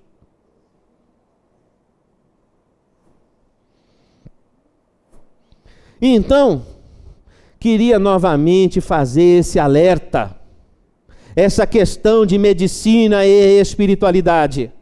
Não é uma discussão fosfórica de ideias. Essa questão de medicina e espiritualidade é uma ambulância apitando, pedindo socorro. Esses escritos do Dr. Jorge Andréa, os escritos da obra do André Luiz, são escritos médicos, são receitas que visam a prestar socorro para essa ambulância apitando. Veja a nossa responsabilidade.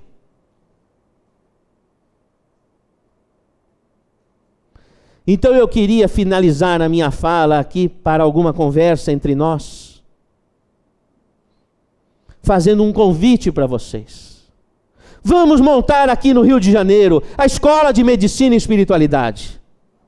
Vamos levantar uma edificação, um trabalho. Vamos unir os nossos esforços. Ainda que você não seja um médico, mas você pode aprender alguma coisa que interfira na saúde, em benefício dessas ambulâncias que estão apitando e gritando e pedindo socorro. Vamos arregaçar as nossas mangas. Vamos fazer desse encontro uma proposta de realização. Vamos tirar dos livros a vida que existe ali e aplicar. E cada um vai ter a capacidade da sua experiência, de um pouquinho de esforço no estudo, daquilo que pode, mas que juntando uma peça aqui, uma peça ali, nós somamos o necessário.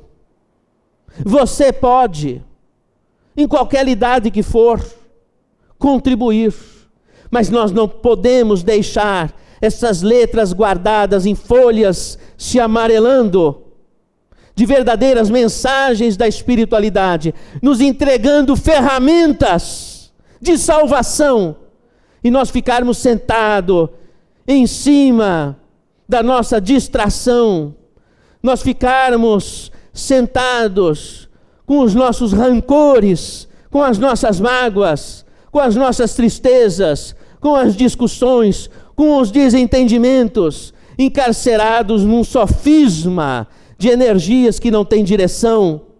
Vamos tirar essas letras das páginas que estão amarelando nesses livros e vamos usá-las como ferramentas de auxílio a uma sociedade que está gritando um pedido urgente de tantos que buscam resposta e que estão sofrendo. Nós já estivemos reunidos em anfiteatros para apedrejar os cristãos. Porque não fomos nem Paulo de Tarso, não fomos Pedro, nem fomos João, nem fomos Madalena, mas nós fomos aqueles que apedrejamos, os que entenderam a mensagem de nosso Senhor. Então vamos nesse anfiteatro glorificar ao Senhor, lembrando que Jesus foi o primeiro homem a trazer o conceito da fraternidade irrestrita. Antes de Jesus não havia. Porque se a solidariedade existia, era de fariseus para fariseus, de hindus de uma mesma casta para hindus de uma mesma casta, de romanos para com romanos, não fossem da mesma nacionalidade, então poderiam morrer. E ainda mais, se ficassem doentes e não pudessem mais trabalhar, representando o que se chamava de raça, eram jogados no vale dos leprosos. Nosso Senhor foi aquele que primeiro trouxe o conceito da fraternidade irrestrita. O grande filósofo e historiador Michel Foucault, em Collège de France, nas suas maravilhosas conferências, havia observado que Sócrates, o precursor do Cristo, foi o primeiro homem que trouxe o conceito do cuidar de si para o mundo ocidental. Cuidar de si. E Jesus trouxe o cuidar do outro sem deixar de cuidar de si. Amar o próximo sem deixar de cantar a própria canção. Amar o próximo como a si mesmo. Resgatar o cuidar de si para poder cuidar do outro. E existe uma recíproca, porque se você leva a felicidade, você traz a felicidade para você. Se você leva a paz, você traz a paz. Se você cuida, a vida te cuida. É um ato reflexo. Você busca a Deus, se encontra a si. Você busca a si, se encontra a Deus. É um espelhamento. Então nós precisamos fazer das letras as enxadas. Orar e arar. Orar e arar. Meus irmãos e minhas irmãs, estou vindo aqui ao Rio de Janeiro diplomar o professor Jorge Andréa. Mas esse diploma é uma faca de dois gumes. Porque não é um diploma de emparronamento, é um diploma de mérito, um convite à ação. Que as letras de seus livros, embaralhadas com as letras da obra de André Luiz, de Kardec, e tantos que contribuíram na mesma linha, possam ser semeadas em ações. E é esse o meu propósito. E eu voltaria a dizer aqui, finalizando esta fala para algum debate, dizendo: errar sem saber é perdoável, mas saber e não fazer é um erro muito grave. E nós estamos sabendo. Vamos juntar os nossos esforços ao tempo de cada um, ao que cada um puder. Gostaria de voltar aqui em reunião de cúpula, no petit comité, para discutir um projeto que depois possa ser compartilhado.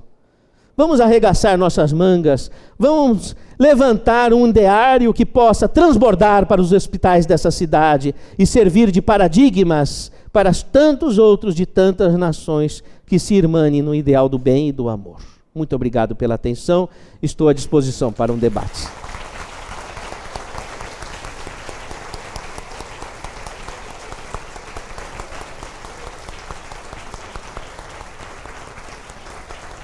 Doutor Sérgio, eu só estou querendo dividir com os companheiros, porque aquilo foi precioso que o senhor nos disse no ICEB, numa outra visita. O senhor falou uma experiência que o senhor estava, era um hospital, não sei se era na USP, e dois colegas, a equipe de colegas seus já tinha dado um paciente por terminal, o caso dele por terminal, e deixaram, não tem mais nada para fazer. Ah, eu lembro desse caso, eu sei do que você está falando. Então, quer contar, por favor, para os companheiros? Não, esse foi um caso curioso. Era um senhor espanhol. E eu trabalhava num hospital privado, e eu era soldado raso da enfermaria, vamos dizer assim. E chegou um senhor caquético quer dizer bem magrinho, pele e osso. E azul não é bom para medicina. E com falta de ar horrível, tal, levei para UTI imediatamente e já fiz uma traqueostomia. Para voltar à respiração. Rapidamente fiz um raio-x, era uma pneumonia dupla. A ausculta já havia me demonstrado, me deu a extensão da pneumonia. Comecei antibiótico e tal. Precisava se alimentar, que ele estava sem comer. Fui passar uma sonda nasoenteral, não passava. Coloquei no tomógrafo, tinha um tumor de base de cérebro comprimindo o esôfago. Ixi! O negócio estava sério. Não passava. Não dava para alimentar. chamei a equipe de cirurgia para fazer uma gastrostomia. Vieram os cirurgiões, o anestesista. Olha, a gastrostomia não pode fazer sem anestesia. A anestesia ele vai morrer se fizer. Falei, puxa. Leva para o quarto, dá soro, morfina e espera, porque não tem o que fazer. Levamos para o quarto. Eu estava ali arrumando o lençol, arrumo o pé, arruma tal, cabeça, a enfermeira está ali comigo. Aí o paciente fez assim, me chamou, apontou o estômago. Falei, ô senhor, o que o senhor está... O senhor está querendo que faça gastrostomia? O senhor ouviu a nossa conversa? Falaram que o senhor era surdo? Ouvi. Aí eu falei, mas se fizer a gastrostomia o senhor morre. Ele fez assim.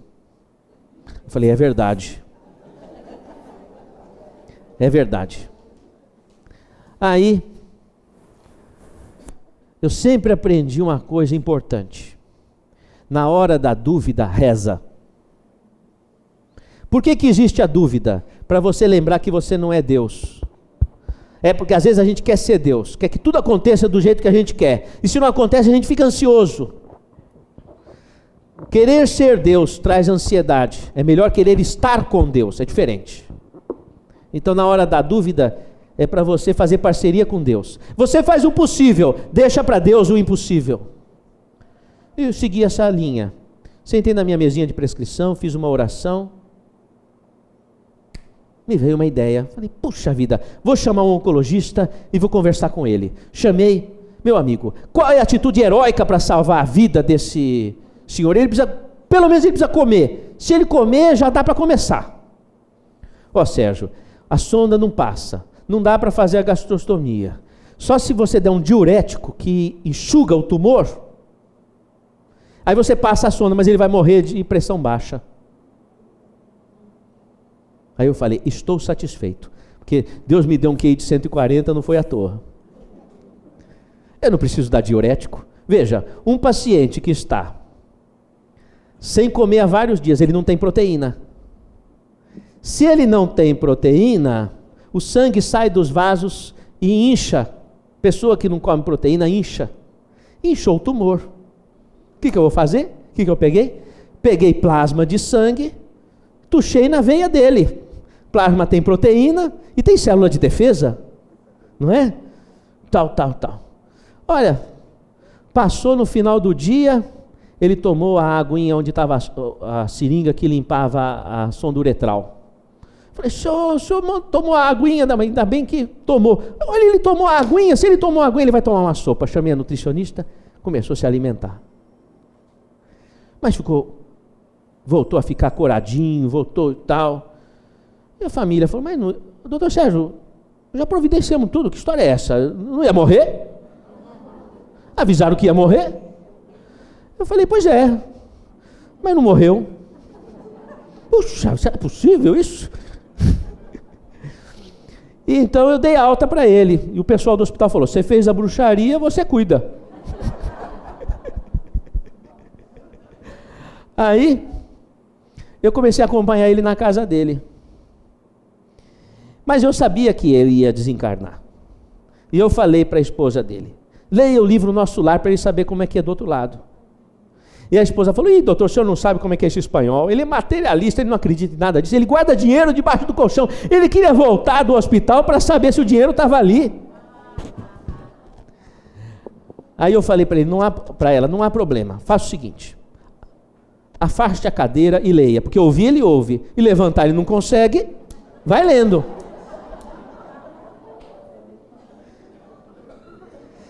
E a gente se comunicava por bilhetinho, porque ele não falava, né? Não tinha cordas vocais ali para falar.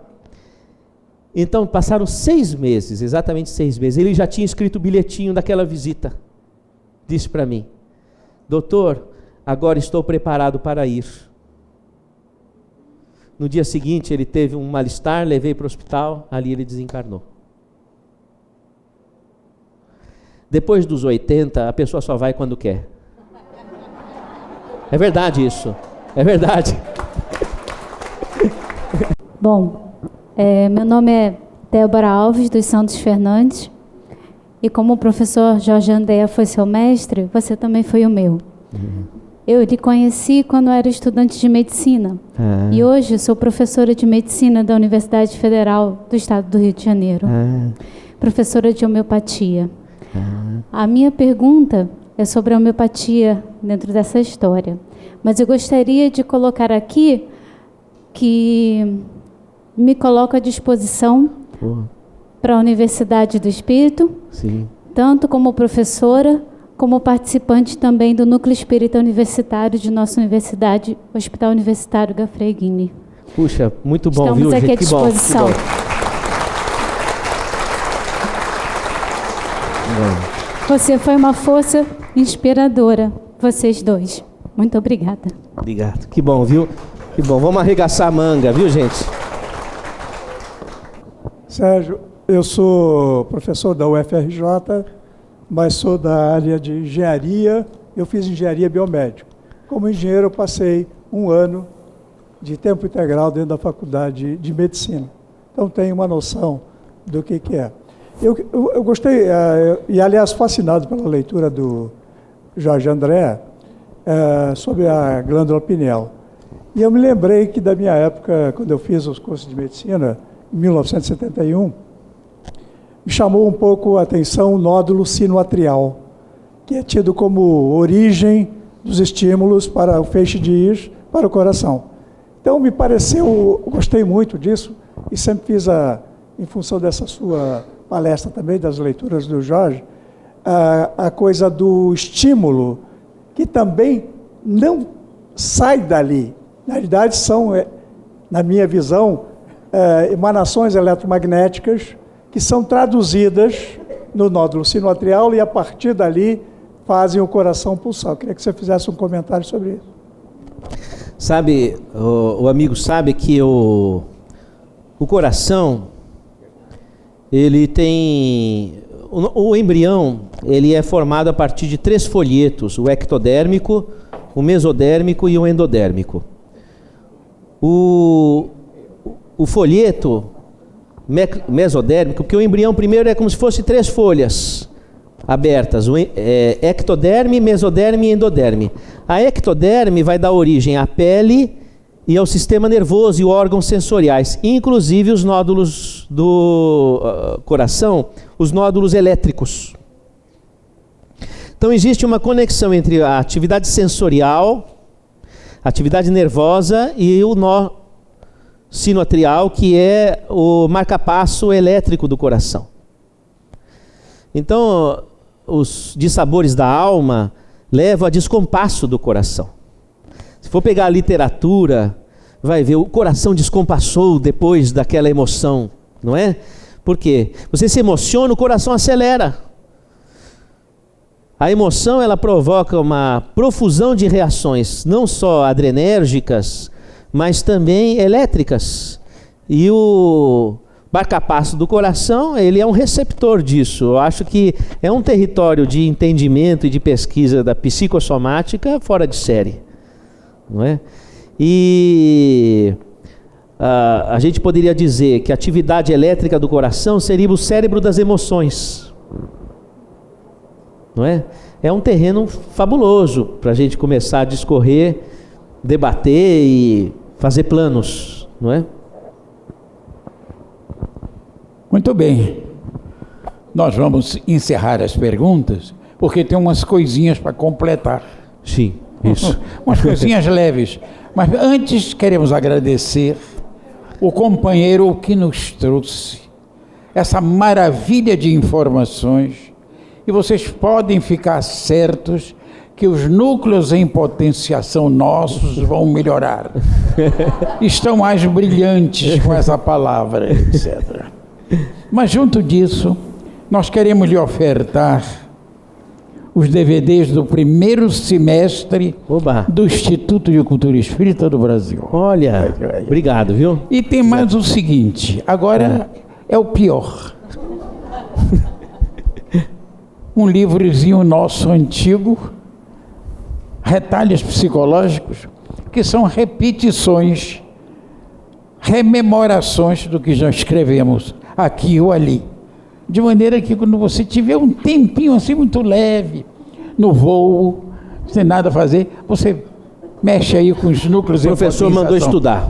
Ele quer dizer isso. E uma última. Obrigado. E uma última informação. Nós vamos pedir a segundo presidente a que chegar aqui, pegar este quadro nosso e colocar no Instituto de Cultura Espírita do Brasil, para chamar a atenção de tudo aquilo que nós ouvimos, do que podemos fazer, do que devemos fazer, em busca de um dia melhor para todos nós. Muita paz. Muita paz. Mas ainda tem uma coisa qualquer. Olha, gente, eu não queria quebrar o protocolo, mas por uma coincidência do destino, eu havia solicitado essa reunião com o Jorge Andréa, com vocês. Falei para minha secretária, veja com eles que o único dia que eu tenho é dia 10 de agosto, depois está tudo comprometido. Não tenho outra data para vir. Aí ligou, você não pode, vai ser difícil. Daí a pouco ligou de novo, pode. E veja que coincidência interessante, é o dia do aniversário do Jorge Andréa. Amigos de Ideal Espírita, muito boa tarde. É uma satisfação, uma honra estar com o nosso doutor, professor e cientista espírita. 97 anos de existência, trabalhando e formando novos alunos, como é o caso do doutor Sérgio Felipe, que veio brindar a todos nós aqui com a linda palestra, um seminário espiritual espírita, né? De medicina espiritual, melhor dizendo, de uma formosura que a gente lá de fora, né, está aqui tomando uma palhinha, porque o salão está cheio, mas está com muita energia. Então a gente quer trazer essa singela homenagem ao nosso professor Correio Espírita. Homenagem ao Dr. Jorge Andréa dos Santos, por sua valiosa contribuição ao jornal Correio Espírita desde a sua fundação, há 8 anos, e pela passagem dos seus 97 anos de vida. Niterói, 10 de agosto de 2003.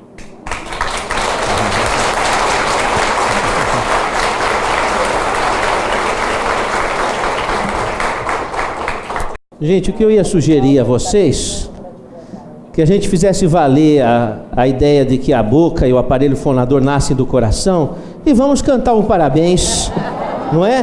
Vamos lá?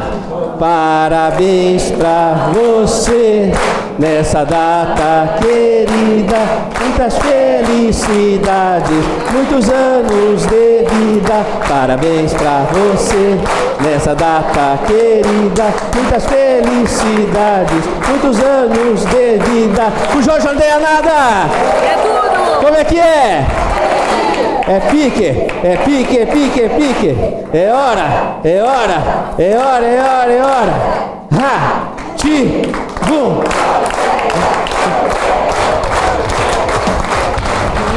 Feliz aniversário, viu?